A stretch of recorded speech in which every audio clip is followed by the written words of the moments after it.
Assalamualaikum warahmatullahi wabarakatuh. Hari ini kita masuk ke perkuliahan selanjutnya, yakni tentang laporan kedua di dalam laporan keuangan perusahaan dagang, yaitu laporan perubahan modal, ya, modal, atau bisa jadi disebut dengan laporan perubahan ekuitas. Oke.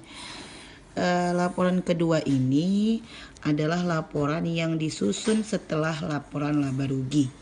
Jadi di dalam penyusunan laporan keuangan itu runtutan untuk menyusun laporan-laporan yang ada dalam laporan keuangan itu yang pertama yakni laporan laba rugi.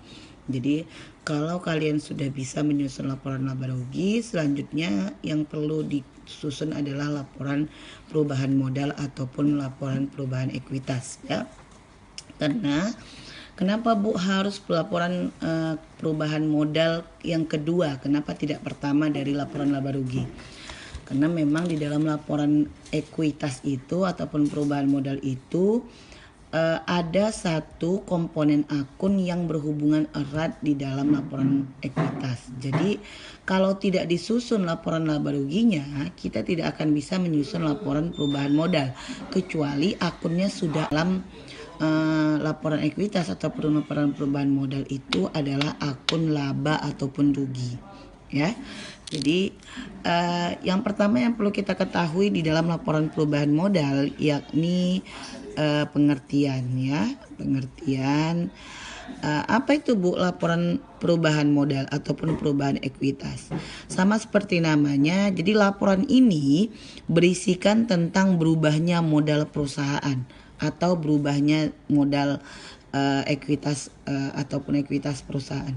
Jadi kita akan melihat sejauh mana atau apa-apa saja yang membuat berubahnya modal perusahaan.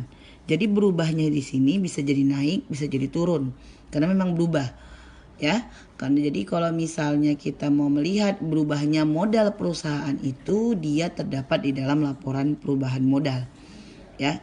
Jadi dalam laporan perubahan modal itu kita akan melihat berapa nanti berubahnya modal awal sehingga menjadi modal akhir. Itu, ya. Yang kedua yang perlu kita ketahui di dalam laporan perubahan modal adalah komponen di dalam laporan perubahan modal. Jadi ini ada beberapa komponen, ya.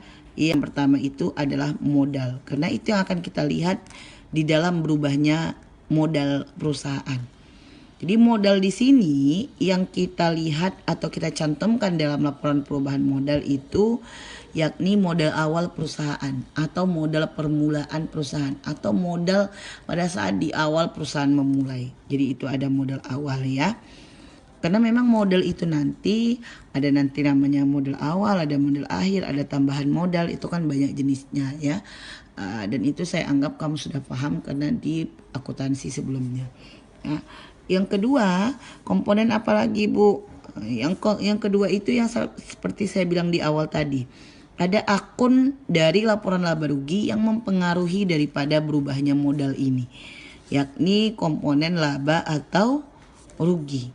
Jadi komponen laba atau rugi inilah yang akan kita dapat dari yang sudah kita dapat dari laporan laba rugi. Jadi perusahaan rugi atau untung atau laba itulah yang akan mempengaruhi nanti berubahnya modal, begitu, ya.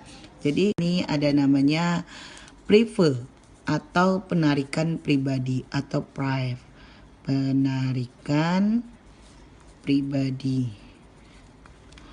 Jadi penarikan pribadi itu bisa mempengaruhi modal karena biasanya penarikan pribadi itu digunakan untuk hal-hal pribadi. Jadi itu mempengaruhi modal, dan itu mempengaruhi modal secara otomatis mengurangi modal awal kita. Karena kita ambil uang modal kita dalam perusahaan, kita gunakan untuk kepentingan pribadi. Itu yang dinamakan private atau private tadi, ya. Oke, selanjutnya ada namanya dividen. Kalau memang di modal awal kita ada saham, ya. Kalau memang di modal kita ada saham, berarti kita harus memberikan yang namanya dividen. Jadi dividen itu akan mempengaruhi juga modal perusahaan. Bagaimana Bu dia mempengaruhinya? Dia mempengaruhinya dengan secara otomatis mengurangi modal awal perusahaan. Jadi modal itu berkurang karena adanya pembagian dividen, ya. Kalau misalnya tidak ada pembagian dividen maka atau tidak ada saham maka dividen tidak ada gitu. Jadi tergantung perusahaannya, apakah perusahaannya besar atau tidak, apakah perusahaannya punya saham atau tidak, itu tergantung perusahaannya. Kalau perusahaannya punya saham berarti nanti di laporan ekuitasnya itu ada pembagian dividen. Dan di modal awalnya juga ada saham. Tapi kalau misalnya dia tidak, itu tergantung perusahaannya. Kalau perusahaannya punya saham berarti nanti di laporan ekuitasnya itu ada pembagian dividen. Dan di modal awalnya juga ada saham. Tapi kalau misalnya dia tidak ada, berarti di modal awalnya itu tidak ada saham dan nanti pembagian dividen itu juga tidak ada. Ya, begitu untuk di komponennya. Selanjutnya itu akan kita lihat nanti di dalam bagaimana penyusunan laporan perubahan modal. Penyusunan laporan perubahan modal, ya. Jadi sama seperti sebelumnya kita akan menyusun laporan perubahan modal itu seperti laporan laba rugi kemarin menggunakan kepala ataupun kop surat, ya, ataupun kepala laporan namanya, ya. Oke, kita buat dulu kepala laporannya. Biasanya dari laporan perubahan modal itu kita bisa nanti akan menyaksikan apa saja yang bisa membuat modal itu sehingga modalnya bisa berubah. Modal itu bisa berubah bisa karena memang banyaknya kenaikan modal atau berkurangnya modal di awal tadi, terjadinya penurunan modal. Jadi di sini ada dua kemungkinan, bisa terjadi kenaikan modal, bisa jadi terjadi penurunan modal, begitu. Oke, setelah kita buat kepala bagian daripada laporan itu, biasanya di sini alinea pertama yaitu nama perusahaan, ya. Kita sebut aja PTX. Di sini laporan perubahan modal atau perubahan ekuitas, ya. Di sini adalah periodenya. Oke, sama seperti sebelumnya juga ini masih berlaku dan insya Allah memang setiap laporan itu harus ada kepalanya. Karena sama seperti orang itu kalau tidak ada kepalanya orang nggak akan tahu itu membacanya apa yang terjadi, gitu, ya. Oke, kita masukkan komponen-komponen tadi. Ya, kita masukkan komponen-komponen tadi di dalam laporan perubahan modal itu. Yang pertama tadi ada namanya modal awal. Ya, modal awal. Oke, modal awal itu bisa kita dapatkan dari berapa besar modal yang diberikan oleh si pemilik perusahaan ataupun berapa besar saham yang diberikan oleh para investor, begitu, ataupun saham yang kita hasilkan, begitu, ya. Jadi modal awalnya kita tuliskan di sini berapa nilainya. Kita misalkan nilainya ada 10 juta, ya. Oke, sudah kita tuliskan modal awal, berarti kita harus menuliskan juga komponen selanjutnya yang berhubungan dengan berubahnya modal ataupun terjadinya perubahan modal itu apa yang memang mempengaruhinya, ya. Oke, yang pertama itu bisa kita lihat dari adanya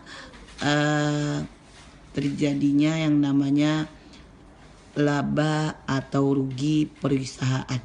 Jadi laba atau rugi perusahaan itu dia juga tergantung dengan periodenya, periode disusunnya laporan laba rugi. Jadi contoh, kalau di awal itu terjadi laba perusahaan kita ataupun di laporan laba rugi terjadi laba, maka di sini kita tuliskan laba. Nilainya berapa gitu. Nilainya kita contohkan 5 juta misalnya, ya. Kalau memang di sini rugi, kita tuliskan rugi. Ruginya berapa? Kalau di sini rugi, secara otomatis di sini harus kamu kurangkan. nilainya ya. Tapi kalau laba dia akan mempengaruhi modal secara otomatis, menaikkan modal ya. Oke. Kalau laba perusahaan berarti di sini yang kita minta adalah laba bersih setelah pajak. Ya, jangan laba bersih sebelum pajak. Berarti di sini laba bersih setelah pajak. Oke, kita umpamakan dia tadi 5 juta, maka kita tambahkan nilainya. Jadi di sini 15 juta.